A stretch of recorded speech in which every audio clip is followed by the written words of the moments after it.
ان کی خدمت کا حساب لگایا جو وہ بہت تھوڑی ان سے بات کی خدا نے، لیکن عقل اور دنائی کی بات کی جائے تو ایک بار ہی انہیں آواز دیتی ہی تو ویلو سارا کچھ چھڈ کے آ گیا۔ تو یہ بڑی بات ہے، سمجھنے والی بات ہے، اور ہم ان سب سے زیادہ خوش نصیب ہیں کیونکہ ہمارے پاس ہمارا زندہ خدا 24 گھنٹے ہے، بائبل کی شکل میں ہے۔ ان سارے نبی رسولوں کی زندگی پر جب ہم نظر کرتے ہیں تو روح القدس کو اپنے اندر لیتے ہیں تو روحانی شکل میں بھی ہمارا باپ ہمارے ساتھ ہے 24 گھنٹے۔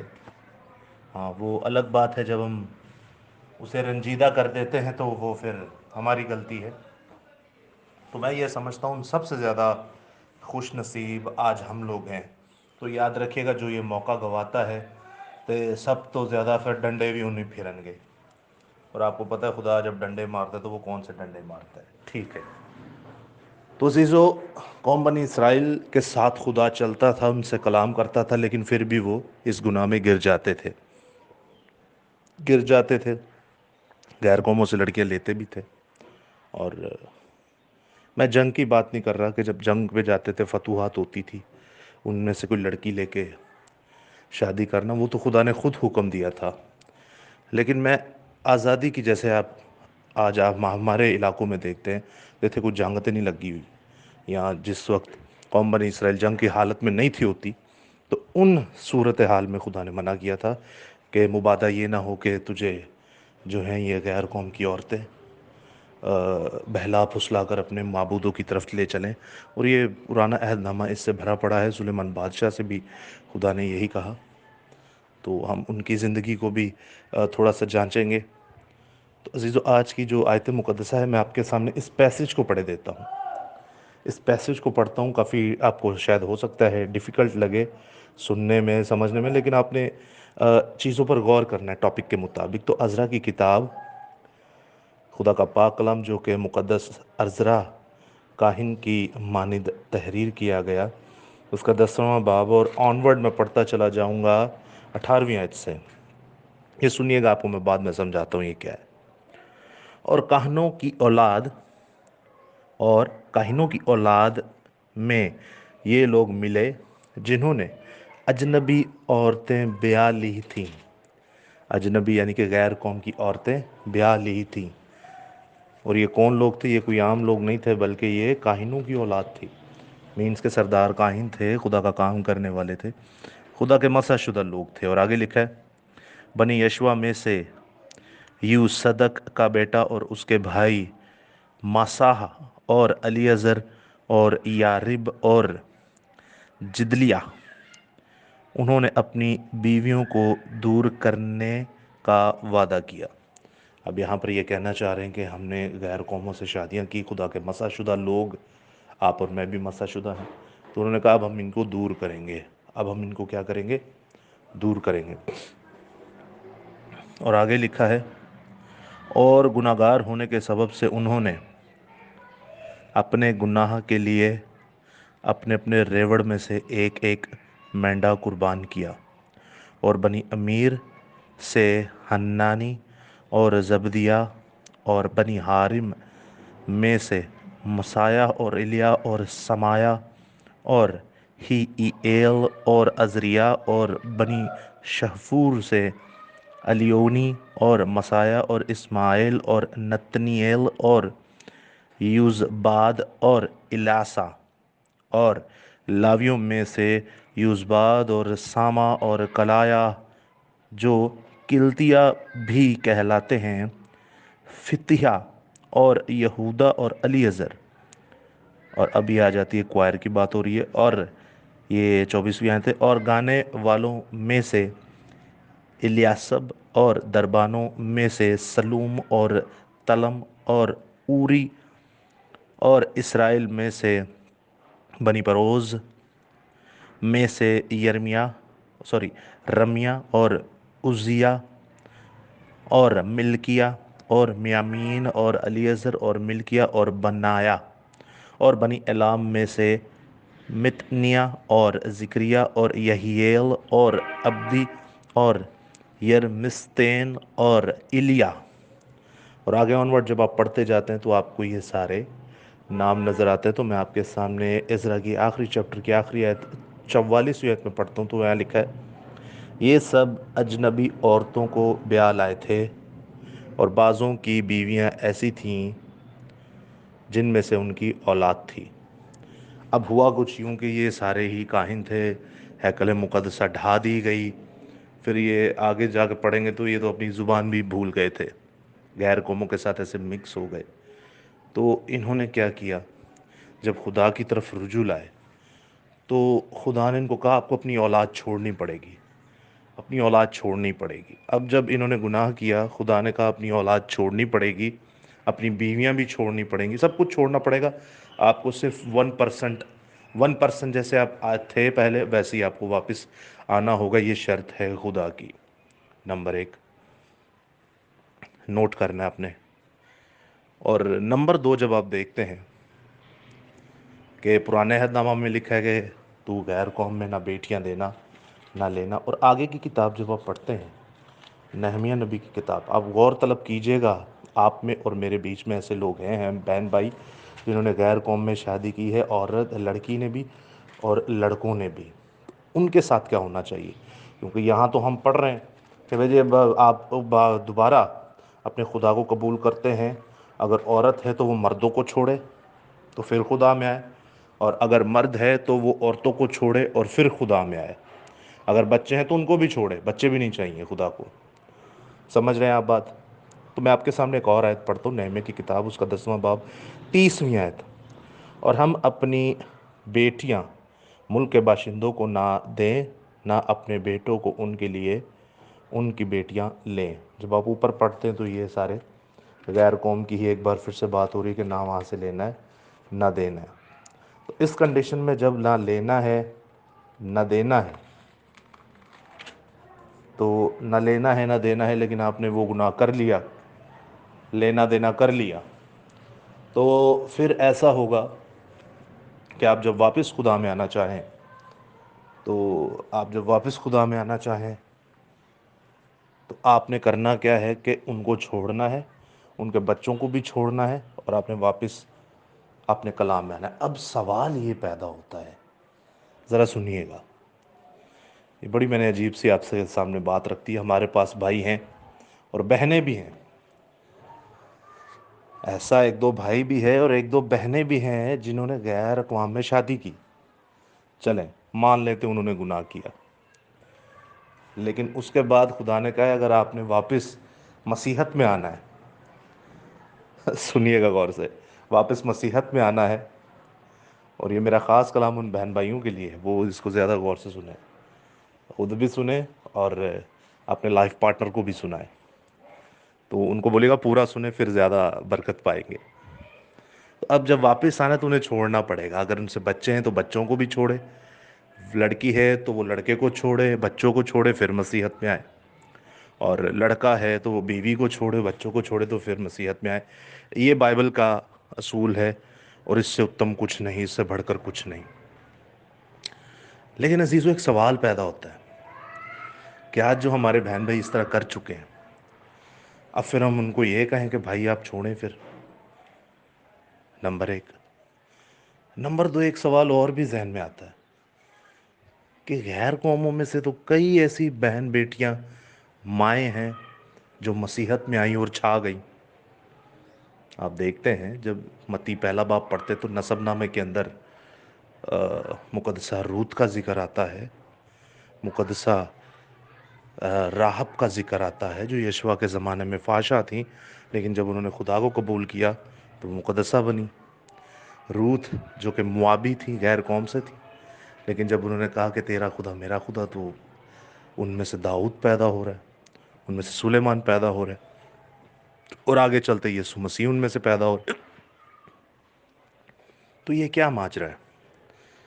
آج ہمارے بہن بھائیوں کو یہ کیا کرنا چاہیے؟ غیر قوم سے شادی کرنی چاہیے یا نہیں کرنی چاہیے؟ اب آپ اس لاجک کو ذرا سمجھیے گا، میں آپ سے بیان کا کرنے لگا ہوں، اور سیکنڈ پھر آپ کو یہ بھی سمجھاؤں گا کہ جو ہماری بہن بیٹیاں چلی جاتی ہیں یا ہمارے بھائی بندو جو چلے جاتے ہیں غیر قوم کی طرف، وہ کیا ہے۔ پہلے آپ نے یہ سننا ہے کہ اب کیا کرنا کیا چاہیے۔ بھئی ہمارے اندر ایک بہن بھی ہے جن کا ہسبینڈ جو ہے وہ وہاں سے آیا غیر قوم سے، اور ایک بھائی بھی ہیں جن کی وائف جو ہے وہ وہاں سے آئی. تو ان کے لیے بائبل کہتی ہے کہ وہ بھی اپنے لائف پارٹنر کو چھوڑے، اور اگر بچہ ہے تو اس کو بھی چھوڑے، پھر مسیحت میں آئے. تو وہ کیا کر سکتے ہیں پھر؟ تو سنیے گا بڑے غور سے زندہ خدا کیا فرماتا ہے. ان عورتوں کو جن کو چھوڑنے کے لیے کہا، جن کو چھوڑنے کے لیے کہا، یہ وہ عورتیں ہیں جو خدا کی پوجا نہیں کرتی، جو یہوہ خدا کے ساتھ نہیں چلتی.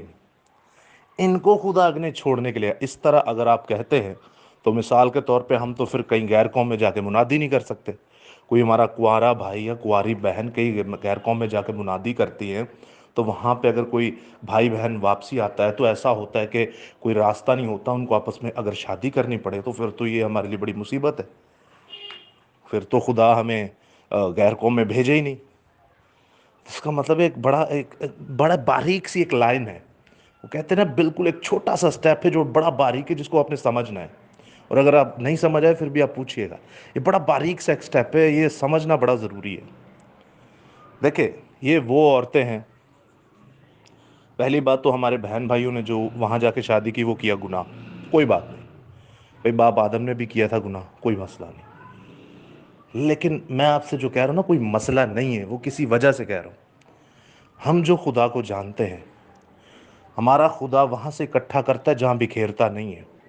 نمبر ایک، یعنی جتھے انہیں کام نہیں کرنا اتھوں کام لے لیندہ ہے.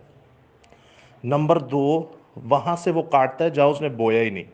یعنی جتھے تسی تصور بھی نہیں کر سکتے، غیر قوماں تو بھی کام لیندہ، کاواں تو کام لے لیندہ، جانوراں تو کام لے لیندہ، پتھراں تو کام لے لیندہ. سمجھ رہے ہیں؟ اور نمبر تین، بڑی خاص بات، موت میں سے بھی زندگی کو پیدا کر دیتا. آپ نے غیر قوم سے شادی کی، آپ کی موت ہو گئی، مر گئے آپ. لیکن اگر آپ خدا کے ساتھ تب بھی چلتے ہیں نا، تو خدا آپ میں سے زندگی نکالنا جانتا ہے. مینز کہ آپ موت میں ہیں، آپ کو زندگی دینا جانتا ہے. یہ ہے بڑی خدا کی ایک قدرت.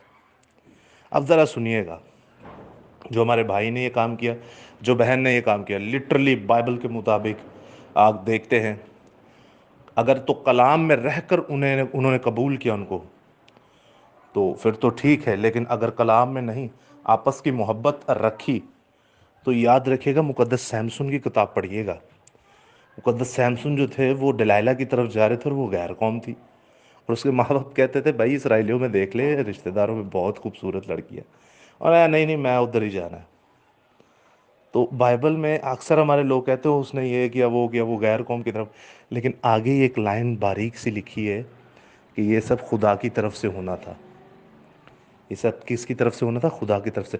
لیکن خیر آگے چل کے وہ زنا بھی کرتے ہیں، تو ایک پروسٹیوٹ سے، وہ خیر آگے کی بات ہے. لیکن آپ غور کیجئے، اور میں یہ قطعی نہیں کہہ رہا کہ جو ہماری بہن بیٹیاں یا بھائی اس طرف جاتے وہ خدا کی مرضی ہے، کیونکہ وہ ان میں اور سیمسن میں زمین آسمان کا فرق ہے. سیمسن خدا کے ساتھ چلتا تھا، ہم لوگ نہیں چلتے. ہم اپنی مرضی سے، اپنی محبت سے غیر قوم میں شادی کرتے، جو بہن ہے یا بھائی ہے. میں ان کو غلط نہیں کہوں گا، اور غلط کہوں گا بھی. سمجھ رہے ہیں آپ؟ اب آپ سنیے گا غور سے. اب آپ کو کرنا کیا ہے؟ واپس جب مسیحت میں آئے تو آپ کو تو ان کو چھوڑنا پڑے گا. لیکن غور طلب فرمائیے، بات بڑی باریک سی ہے. وہ جن کو چھوڑا گیا تھا وہ تھی جو خدا کے ساتھ نہیں تھی چلتی. مثال کے طور پہ اماں راخل ہے، مقدس یعقوب کی جو محبوبہ تھی. اماں راخل جو تھیں، جو نہایت خوبصورت تھیں، جن سے یوسف اور بنونی، جن کا بعد میں نام مقدس یعقوب نے بدل کے رکھا، بنونی یعنی میری مصیبت نہیں، بنیامین یعنی خداوند کا دائنا ہاتھ، دا رائچسنس، دا رائٹ ہینڈ، یہ خدا نے ان کا نام رکھا. تو ان کی محبوبہ تھی راخل، ان کا رحم بند تھا. تو جب بنونی یعنی بنیامین پیدا ہونا تھا، تو آپ دیکھتے ہیں نہیں سوری، افراہیم. بنونی رکھا، پھر نام چینج کیا افراہیم یعنی رائٹ ہینڈ. تو جب وہ پیدا ہونا تھا، جب جا رہے ہوتے ہیں اپنے ماموں لابن اور اپنے